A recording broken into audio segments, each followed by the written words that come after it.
How happens में खुशामदीद। दोस्तों, Prince तुर्की तालिबान के साथ एक नाकाम मीटिंग के बाद गुस्से से भरपूर सऊदी अरब वापस लौट गए। इस मीटिंग का अहवाल हम आपको हिस्ट्री ऑफ अफगान वार की पिछली किस्त में दिखा चुके हैं। अब बारी थी सऊदी अरब की तालिबान को सबक सिखाने की। सऊदी अरब ने तालिबान से सफारती तल्लुकात महदूद कर दिए क्योंकि तालिबान से तल्लुकात मुकम्मल तौर पर खत्म नहीं किए जा सकते थे। सऊदी अरब को इस बात का अंदेशा था कि तालिबान से तल्लुकात खत्म करने के बाद अफगानिस्तान भी कहीं ईरान के असर रसूख में न चला जाए। यही वजह थी कि इस सारे मामलात के बावजूद सऊदी अरब तालिबान की इमदाद बहाल रखने पर मजबूर था। और फिर सऊदी अरब ने उसामा बिन लादेन के मामले पर भी गर्मजोशी दिखाना बंद कर दी। दोस्तों, सऊदी अरब की इस मिस कैलकुलेशन की कीमत सिर्फ सऊदी अरब को ही नहीं बल्कि पूरी मुस्लिम दुनिया को चुकाना पड़ी। ठीक 11 सितंबर 2001 को 19 हाईजैकर्स ने वर्ल्ड ट्रेड सेंटर और पेंटागन की इमारतों को हवाई तैयारों से उड़ा दिया। इन हमलों में 3000 से ज्यादा लोग मारे गए जबकि 6000 से ज्यादा जख्मी हुए। दोस्तों, इन हमलों का एक खतरनाक पहलू बताएं आपको।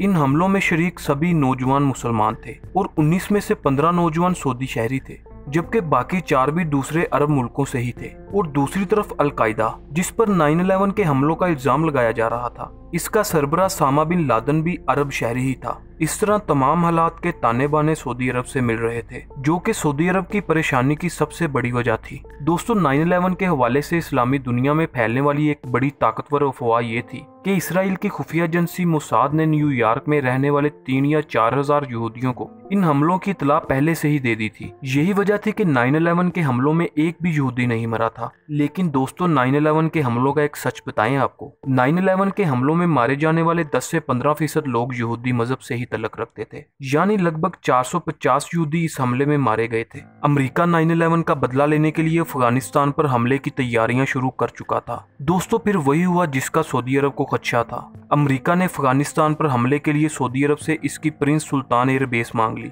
जबकि दूसरी तरफ सऊदी हुकूमत मुख्तलिफ सर्वेस के जरिए ये जान चुकी थी कि तकरीबन 95% सऊदी शहरी उसामा बिन लादेन के काज को सपोर्ट करते हैं और ऐसे में जंग के लिए अमेरिका को बेसिस देना और वो भी उसामा बिन लादेन के खिलाफ, जाहिर है सऊदी अरब के लिए एक मुश्किल फैसला था। तो दोस्तों, सऊदी अरब ने ये फैसला किया। सऊदी अरब के इस वक्त के वलीअहद प्रिंस अब्दुल्ला ने अमेरिका से 9/11 के बाकायदा सबूत मांग लिए, क्योंकि प्रिंस अब्दुल्ला ये समझते थे कि अगर अलकायदा वाकई ही 9/11 के हमलों की जिम्मेदार है तो इन सबूतों के जरिए वो कम से कम अपने मुमालिक के शहरियों को मुतमिन कर पाएंगे। हकीकत तो ये थी कि इस वक्त तक प्रिंस अब्दुल्ला को खुद भी यकीन नहीं था कि अलकायदा इस तरह की मुनज़्ज़म कार्रवाई कर सकती है। और मुल्ला उमर तो यहाँ तक कह चुके थे कि उसामा बिन लादेन के पास कोई पायलट्स थोड़ी हैं, वो भला 9/11 के जिम्मेदार कैसे हो सकते हैं। बहरहाल अमेरिका ने प्रिंस अब्दुल्ला की डिमांड पर एक नया सफीर रॉबर्ट जॉर्डन को रियाज भेजा। ये रियाज पहुंचते ही प्रिंस अब्दुल्ला से मिलने चले आए। रॉबर्ट ने मुलाकात के दौरान अपना ब्रीफकेस खोला और प्रिंस अब्दुल्ला के सामने कुछ डॉक्यूमेंट्स रखे। ये डॉक्यूमेंट्स कोई आम डॉक्यूमेंट्स नहीं थे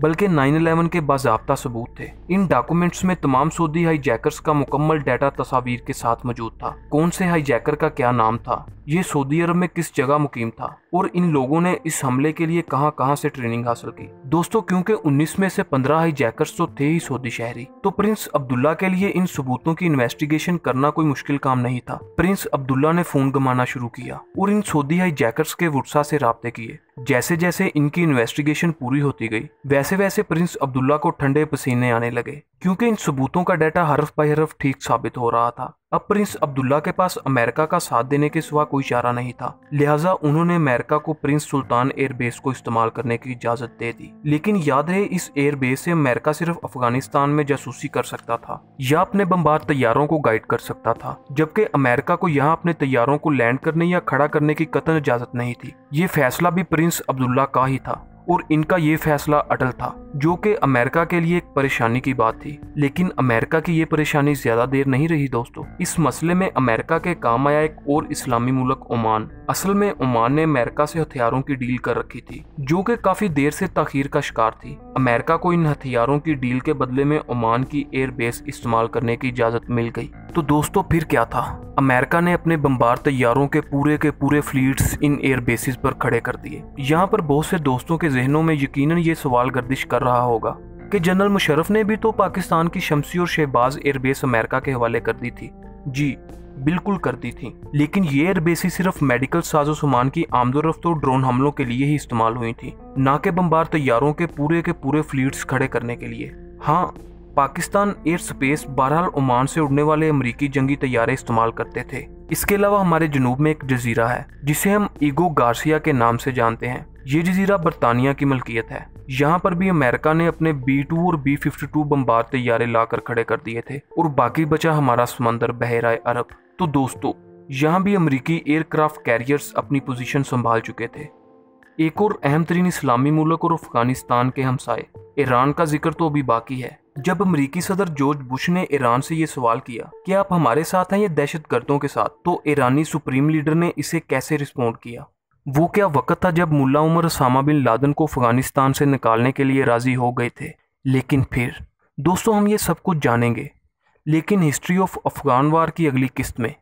आपसे गुजारिश है कि इस तरह की मज़ीद इन्फॉर्मेटिव वीडियोज़ हासिल करने के लिए हमारे चैनल को सब्सक्राइब कर लें।